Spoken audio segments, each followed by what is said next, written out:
You're listening to the Fairies and Folklore podcast by Renal. I'm dark fantasy author Renal Jansen van Vieren. With nearly a decade of digging around in dusty folklore books, researching creatures of imagination that ignited my curiosity, I'm here to share the folklore in a nutshell and how I reimagined it for my writing in An Origin of the Fae.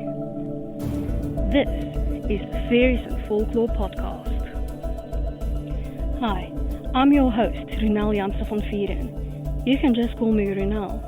In today's episode, we're continuing our exploration of the Fae realm. We're continuing our exploration of small, everyday Fae. Today's fairy, brownies. Folklore in a nutshell by Renal.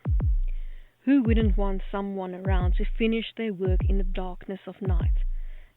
Perhaps I'm the only one who would want some extra help around the house.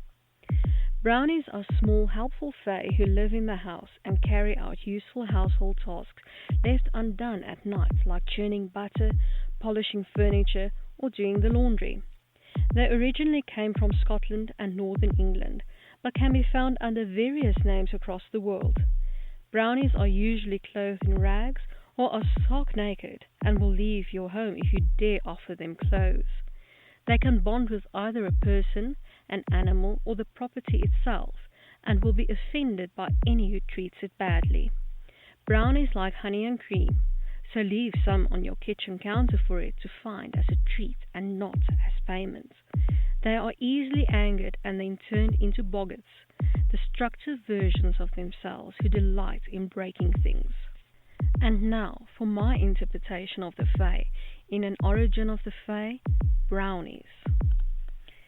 Brownies are the servants of the High Fae from any court. They're androgynous. They're the size of a 2-liter soft drink bottle. Brownies wear whatever their masters require them to, whether it be the fashion of the time or servant garb from medieval times.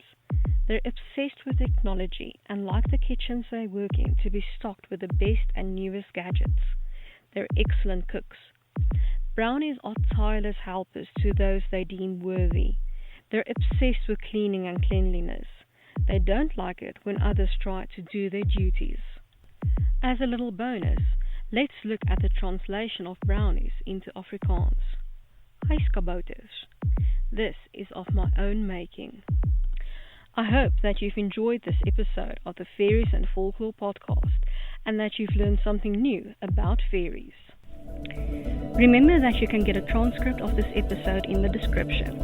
If you're new to the podcast, why not go and grab your free copy of Unseen, the second book in the fairy tale series, on my website, renaldthemythmaker.com. Loads of folklore, magic, and danger await.